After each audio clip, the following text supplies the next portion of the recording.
With Scorched Earth finally joining the ARK Ascended roster, a couple of modders have taken to creating brand new variants of their existing dinos, and for this video, I just wanted to take a look. Now when I say new variants, I do mean purely cosmetic. I don't believe they have any stat changes like the aberrants or X's in ARK Survival Evolved. I believe they're purely cosmetic, like the dinosaurs of Genesis Part 2. I also believe their levels are standard, and they will just spawn regularly in Scorched Earth, just like their regular counterparts would on the island. And I do believe in any future map that has any desert regions, but that is all to be determined as ARK Ascended expands further. So for the very first dinosaur, I'd like to look at the big ass meraxes. These will spawn in the dunes and the badlands. The one on the left is the original island variant, and the one on the right is the new Scorched meraxes variant. And immediately we can see quite the change, so I've overall used the same colours in the same colour regions. So what is red in one region is red in that same numbered region, so this is going to be the case for everything we're looking at today. So, look at those little synchronized scratchings, a little nice way to show off all the colours, look at them too. Oh, I love how this one came out.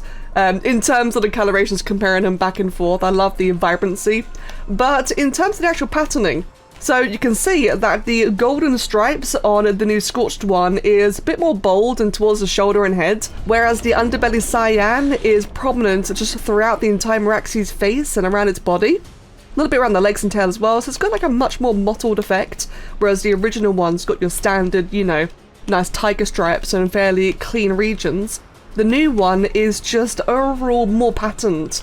Lots of stripes, lots of spots, and a little fun fact, by the way, I gave Big L the pattern idea, bless him, he offered me to design this Scorched Earth one, and I love how it came out, he's done such a good job with it.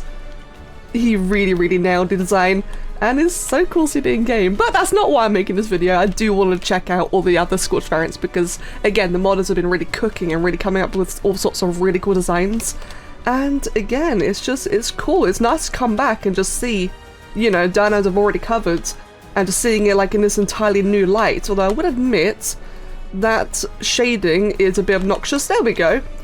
Yeah, see, so you can also see that the dark red on the body, which I believe is region 0, is instead around the neck, a bit around the arms and shoulders, slightly on the ribs, on the tail, so it's just cool, it's almost flipped the coloration. And another really cool thing to point out about the meraxes in particular is the head shape is actually slightly different. You can see that the skull is overall more angular, particularly around the snout as well. The spikes around the eyebrows and around the cheekbones are also just more pronounced altogether.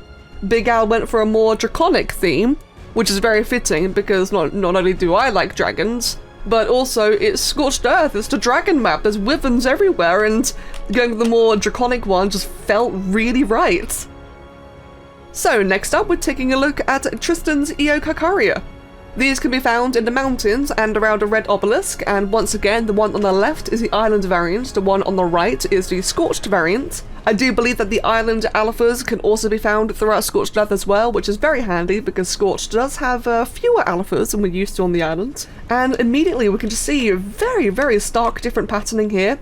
So once again, same colour regions, same colour IDs. These are mirrored back and forth, so obviously the absence of red would imply that the original one has an extra region compared to the new Scorched one.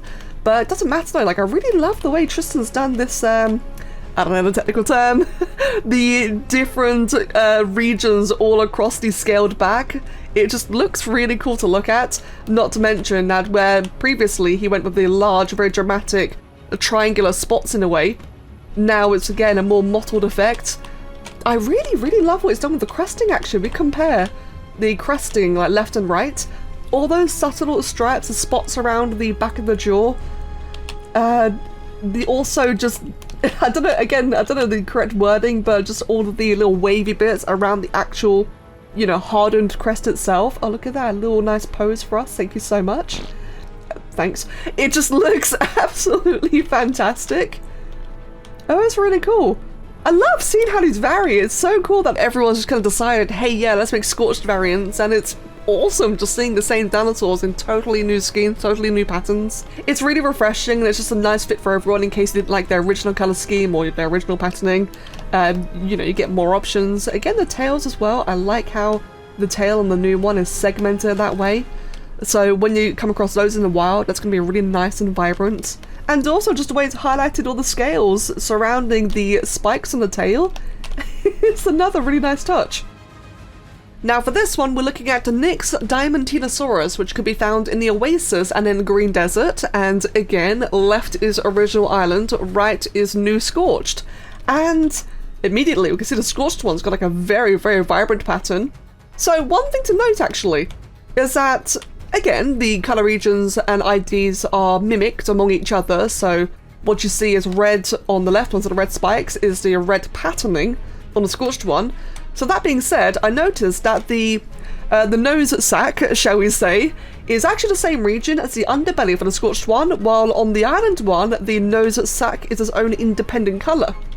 Hence why this one's a very vibrant green, or mint, compared to that one, which is more, you know, in theme with the rest of the colour scheme. I've been using bright colours to just really show, you know, how these vary, because if I went with purely natural looking colours, some of them do blur together in like some of these dinosaurs today. So again, if you use like very bright ones, you won't see like that vibrant colour scheme in the wild, but it does a good job of showing off what Nick's done. So otherwise altogether for the diamantinasaurus, the main change really is the fact that the nose sacs and the spike colour regions are now different. In fact, the spike colour regions on the vanilla one, I do believe it's actually got two of them, the tip and the base of the spikes, whereas on the Scorched one, it's just a one singular region. But of course, it's otherwise the patterning, the nice giraffe spots, which I think really fits the desert theme. And it's also nice because in case you were someone who may have found the island one to be a bit bland, perhaps, in terms of patterning, we get like a lot of patterned dinosaurs all the time. I imagine that every now and then it's nice to have a more bland sounds rude, I don't mean it that way, but you know, like a nice, more simplistic one. It's refreshing to have, but I know it's not for everyone, so it's nice that Nick's made this giraffe pattern instead.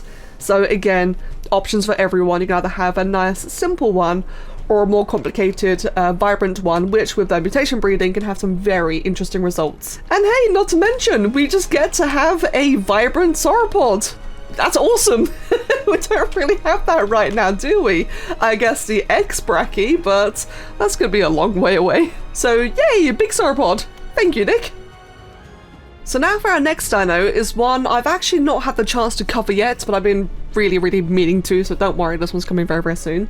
This is Schmitto's monolophosaurus. These can be found in the Badlands and the mountains. The one on the left is of course the vanilla island version, and the one on the right is called the arid monolophosaurus.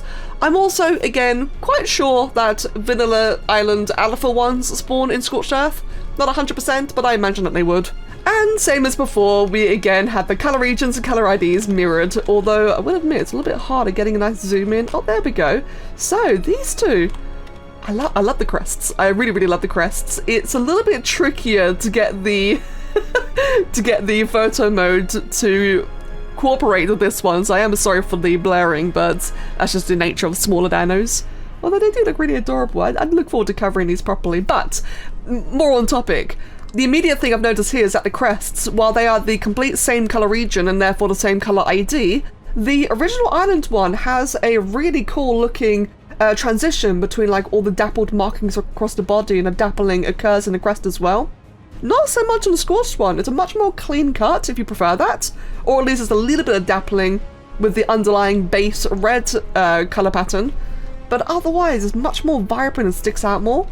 And yeah, speaking of the patterning, so while the original monolophosaurus has this horizontal dappled stripe effect going across the entire body, whereas the new arid one has these vertical stripes, which let me quickly go ahead then and... Ooh, can I get a better... Oh, you know what? That actually works. There you go. Oh, that actually is quite nice. Yes, as I was going to say, the new arid one has these vertical stripes, although actually the neck and head area as well. I love the big bold band. That's really cool. I like how it's just there and strong. A little bit of striping along the base of the head. So I like how it's got two different patterns kind of interlocking here. They're simple, but they cut each other off nicely. And I think it just makes it overall look more interesting. And then it transitions to the vertical stripes that you would expect. Again, it's just another nice, cool variation. I'm also seeing that the underbelly beige or underbelly cream on the island one is much more minute on the new one. So for the new arid monolophosaurus, its base coat is just more pronounced, stronger It covers more of the body, more of the underbody and the limbs as well, of course. Not to mention a bit of the stripes is also going down to the knees and arms, so I've just got a bit more variety altogether. And again, just another really cool comparison. Now, we are still early into Scorched Earth's release, and I do know that both ARK Edition's Acrocanthosaurus and PaleoArk Evolution Tyrannosaurus Rex both have their own Scorched Earth variations planned. The Scorched Acro and the Tarbosaurus, so scratched out in my previous video, no, you'll won, Tarbosaurus will be making a return. Instead of a Scorched Tyrannosaurus, it will be Tarbosaurus from PaleoArk, both Evolution and Ascension. That will make more sense later when it's actually available for release. But in both cases, the Tarbo and the Scorched Acro, there's nothing I can show. It's all currently work in progress, and I haven't even seen anything yet, so I can't tell you about it. Just know that Scorched Acro and Tarbosaurus are indeed planned, and probably a whole bunch of other mods as well. I've not seen everything yet. Again, we're still early to Scorched Earth, but I thought this would be a nice change for a different type of video, just to show off some old dinosaurs in a new spotlight, because the authors do a great job of coming up with these new designed patterns and executing them, and it'd be a shame to not give them, you know, another shout out. I think they all deserve it. So, I hope you're all enjoying Scorched Earth. That is all I had to show for now, but I'm very excited for the future, and I'm excited to see what more people do. I do also just want to quickly note that while not everything has a Scorched variant, there are creatures like the Civatherium and the Ascended Acro that are still spawning in Scorched. So just because I don't have a Scorched Earth specific variant, it doesn't mean they're not spawning. Some of the previous mods I've covered are indeed still spawning in Scorched Earth. We're just looking at the new variants today. So yes, thank you so much for watching. Hope you've enjoyed it. And as always, I'll see you all again next time. Cheers.